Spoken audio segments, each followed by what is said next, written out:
Health and safety is one of those things that people love to hate. There are all those stories in the media about health and safety going mad.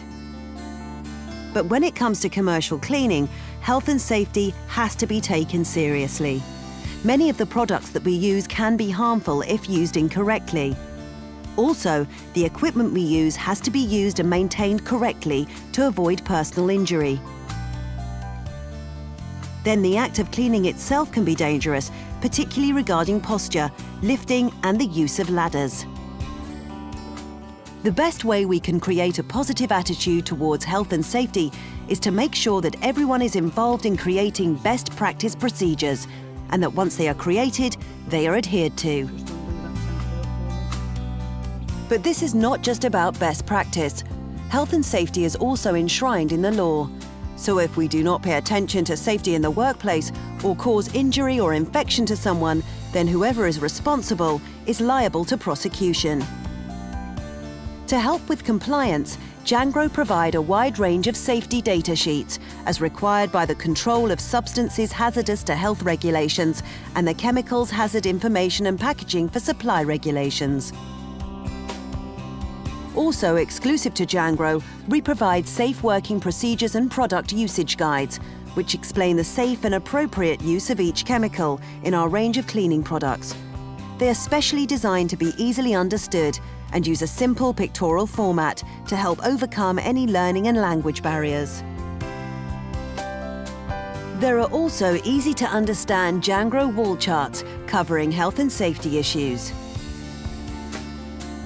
We also provide employee handbooks to help in understanding health and safety best practice.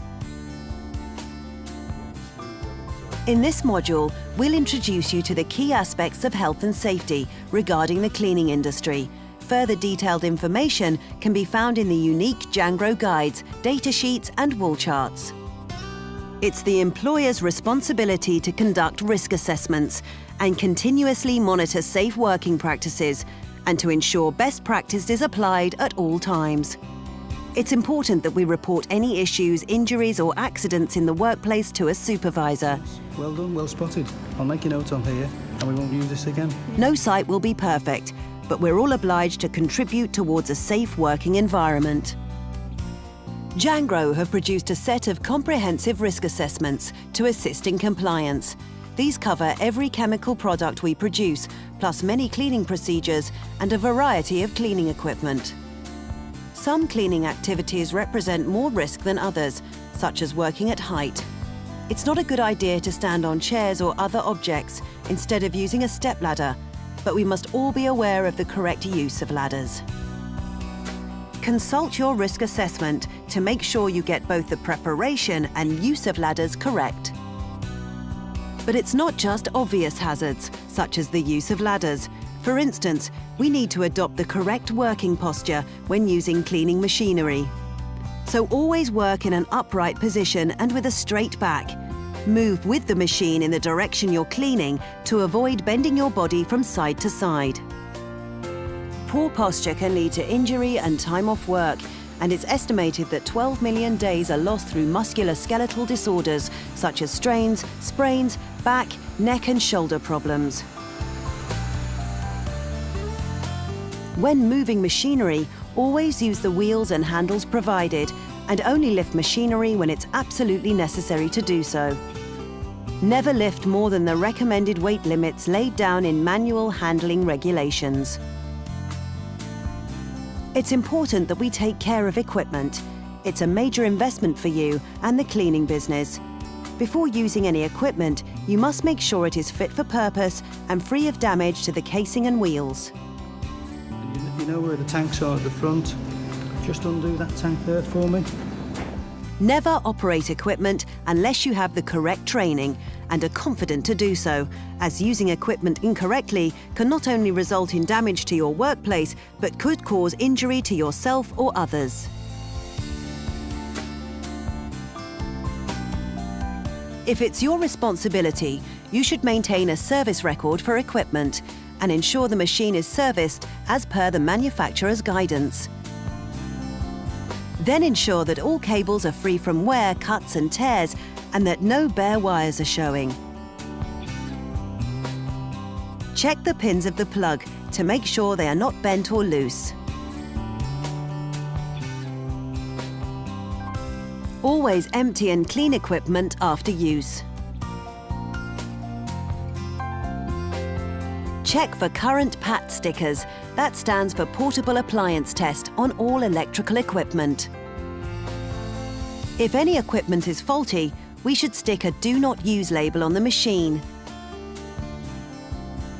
Always unplug and store the cable on electrical equipment after use, so it does not remain live and doesn't create a trip hazard to others around you. Then ensure all equipment gets returned to the security of the cleaning cupboard, out of harm's way. Where possible, Jangro have a common sense approach to product labels. It usually does what it says on the label. It's also a legal requirement to have safety information, and we must obey these instructions. This safety information includes colour coding.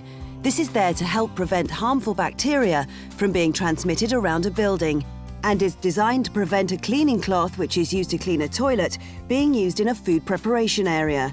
So it's important that you are aware of your colour coding scheme and adhere to it. Since there is no law regarding colour coding, we must be aware that this scheme may vary, but Jangro works to the most common code adopted by the cleaning industry.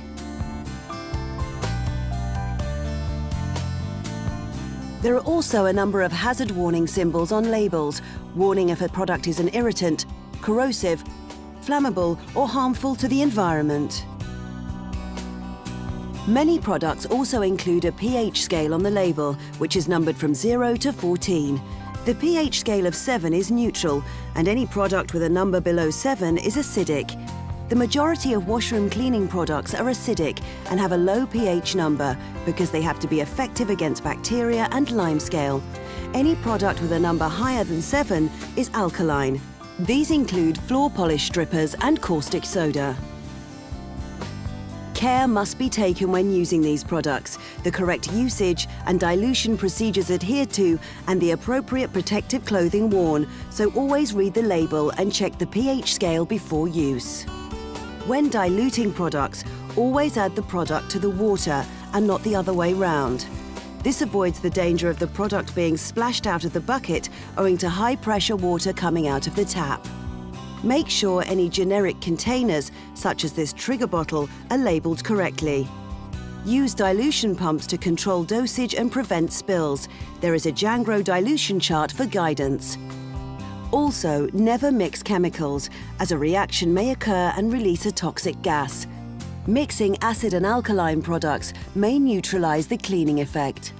It's important to take care of products. This means always replacing caps on bottles securely and always returning them to the appropriate store cupboard immediately after use. We must never leave chemicals unattended, as this represents a danger, especially in schools, care homes, hotels, and public facilities. Beyond risk assessments and product labelling, here are some general rules which will help us all adhere to health and safety best practice. It's a legal obligation for the correct personal protective equipment, PPE, to be provided, and we must always use it, however frequently we carry out a task. Its use is mandatory for a reason: our safety. Risk assessment of all cleaning tasks will include PPE instructions, so please read them. PPE will protect our eyes, hands, body, and feet. Doesn't that look smart? Always inspect equipment before use and pay particular attention to electrical equipment. Check the casing is not damaged or cracked, and associated cables, plugs and switches are not damaged in any way. Also check that a PAT test label is present and that the retest date has not expired. Hazard warning signs are used throughout the workplace, and we must understand and obey them. They are there to keep us safe. They basically fall into 5 categories: signs which prohibit behaviours, mandatory signs which indicate a specific course of action, fire equipment signs, emergency signs, and hazard signs. Then there are safety signs, which we must all use whenever required. Use the appropriate sign for each cleaning task, and remember not to remove them until the job is completely finished. For example, if you're wet mopping a floor, do not remove the signs until the floor is completely dry. We must know the location of all first aid kits, and bear in mind that as well as standard kits such as this, there may be others, including burns kits, eye wash stations, sharps disposal and biohazard kits. And one final piece of advice regarding health and safety. If in doubt, stop and ask. Never ever take risks.